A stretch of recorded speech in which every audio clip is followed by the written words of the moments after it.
In this video, we're going to discuss why it is, for the vast majority of my shooting, I edit in black and white. Around 90% of my images are shot in black and white. My camera's set so that my viewfinder is displaying a black and white image. I think I mostly shoot like this as I find it easier to see a potential image when viewing things in black and white. I often find the colour to be a little confusing. That sometimes, depending on the time of year and the colours involved, it can sometimes mask the potential of an image. I struggle to see the shade as much. I struggle to see the highlighted areas as much. I'm often in the forest and I'll be presented with a wall of green, pure green everywhere if I'm there in the summer. And I often struggle to find the detail in that. I'm not against colour. When I think an image needs colour, I'll edit the colour back in. If the colour plays an important part, if it tells a story, if it's integral to what the image is trying to say, then it needs to be in there. But for my tastes, colour is only necessary in some situations. For example, during certain seasonal changes, autumnal forests is probably the best example of that. In specific environments, nighttime in a city, neon lights, car brake lights, especially when reflecting off wet grounds, etc. Or when colour is part of the human narrative of an image. An example of this might be if you're outside a sports stadium and you have two sets of opposing fans. The colours there, they're telling part of the story. There are many other instances where I may find colour is helpful, but there are many, many more when I think it just confuses my vision.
I do spend a lot of my time in the forest.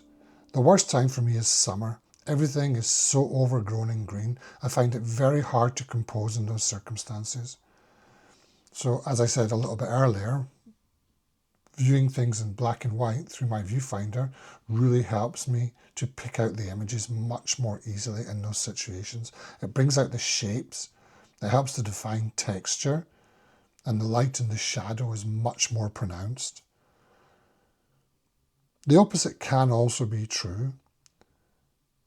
Sometimes there are elements missing from images that need to be added for the image to work, and colour is definitely one of those.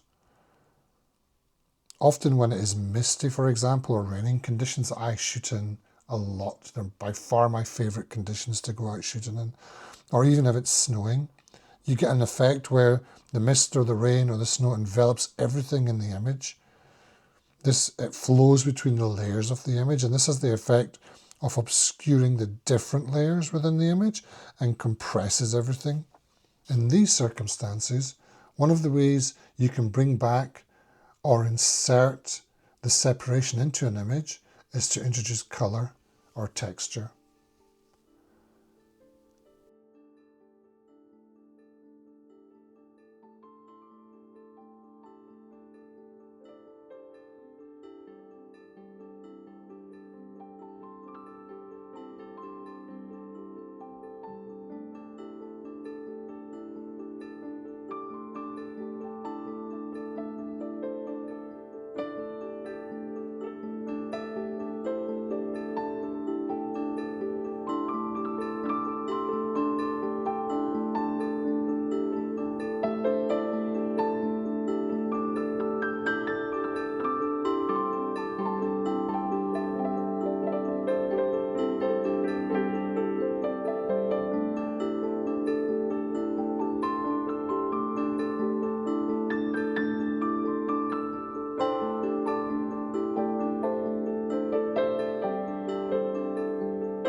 The mood I often try to capture within my images lends itself to black and white or very muted colours.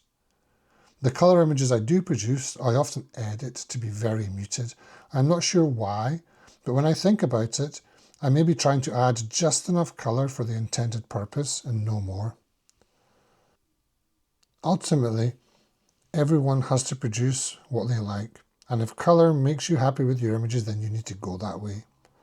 I've gone through many phases of my own using colour, even at some stages increasing saturation, and I have ultimately ended where I am. I do love colour photography. I love it in the work of others, but at the moment, I'm just not happy with it in mine. If you do wish to shoot in black and white, then make your intention to do so from the start. You can still change your mind in the edit if one option or another really works for a particular image. I find working with a clear intention or purpose from the start helps you to learn and advance more quickly. You should have a firm set of ideas of what you want to achieve. Then you need to work out the best way to do that with the gear that you have. Choose a suitable time, location and subject. Don't deviate from your plans, and then take notes on all that if necessary. These steps will allow you to work methodically towards a chosen goal while allowing you to chart your progress for reflecting on later.